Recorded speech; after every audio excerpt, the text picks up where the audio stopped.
একবার ইলিশ মাছ খাবে, একদিন গরুর মাংস খাবে, সেই ইচ্ছা কি আপনারা পূরণ করতে পারেন? প্রায়ই পারিনি শোনা। তুমি বড় হয়ে কি হতে চাও?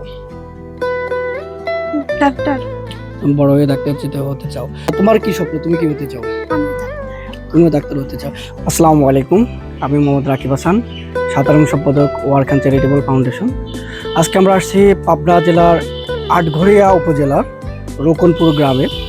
তো আমার পাশে যারা আছে, ইশারত আলী এবং আপনার নাম রাজিয়া খাতুন দম্পতির দুই কন্যা, তাদের দুই সন্তানই পড়ালেখা করে।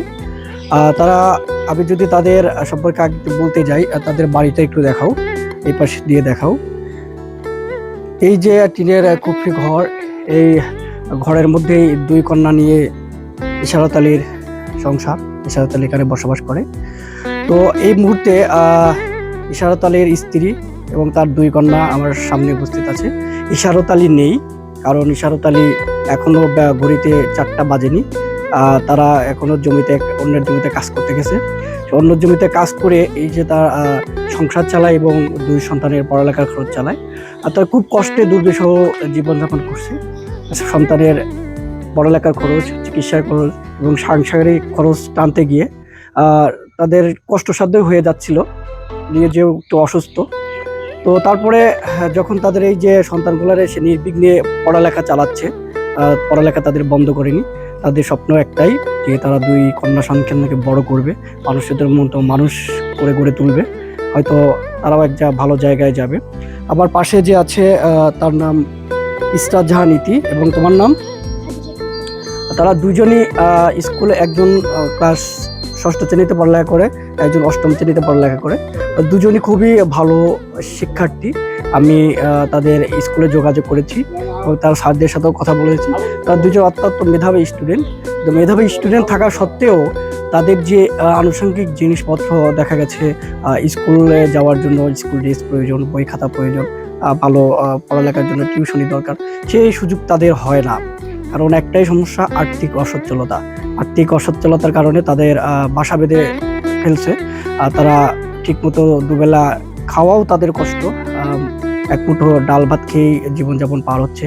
ভালো খাবার হয়তো বছরে পায় কিনা তারও একটা অনিশ্চয়তা আছে। আমরা যতদূর তাদের সাথে কথা বলে জেনেছি। আমি তোমার থেকে একটু জানতে চাই যে তুমি বড় হয়ে কি হতে চাও? ডাক্তার।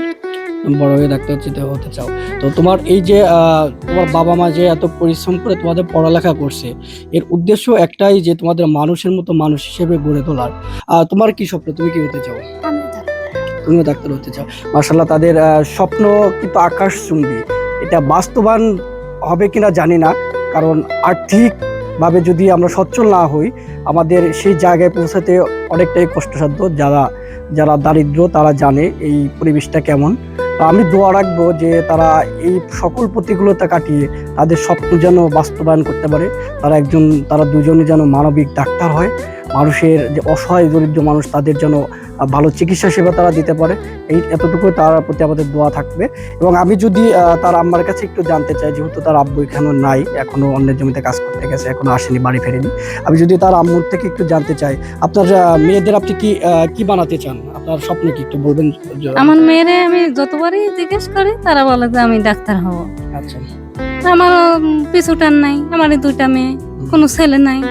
আমার আশাই আছি যে আমাকে যদি কেউ সহযোগিতা করে তাহলে আমি হয়তো নিজে পরিশ্রম করি, টিউশনি করি, ওই মানুষের খেতে কাপড় সেলাই করি, নকশি কাঁথা। কারণ মেয়ের জন্য যে আমি একটু আমার মেয়েরে যদি চেষ্টা করি, তারা যদি মানুষ হয়ে পারে, ভবিষ্যতে ওরেও লাভ, আমারও লাভ।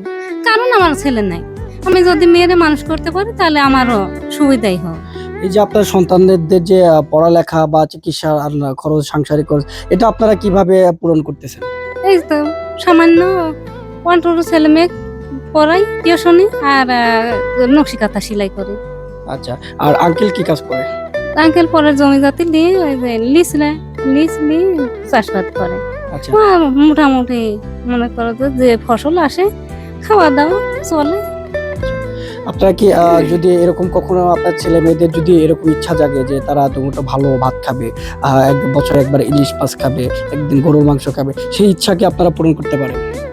প্রায়ই পারিনি শোনা, করবে গেলে কি একটু কষ্ট তো হয়, কারণ আমার টাকা পয়সার সমস্যা।